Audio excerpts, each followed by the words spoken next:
think I'd be fine with losing my hearing, 'cause both of my ear canals are still searing from your words. You know I don't wanna stop interfering, but I wonder if all that's gonna do is make it worse.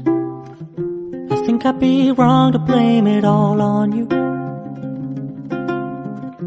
You couldn't have known I wanted more than you could give, and though I never asked for anything from you, I was hoping I would get a little bit closer than I did. I turned into a shoulder you cried on. I never wanted it to go that way. I'm so foolish, wasting my time on you, thinking we'd end up together one day. Lady, you can carry on weeping, but your tears gonna hit the floor, 'cause my shoulder won't be there for you no more. Won't be there for you no more.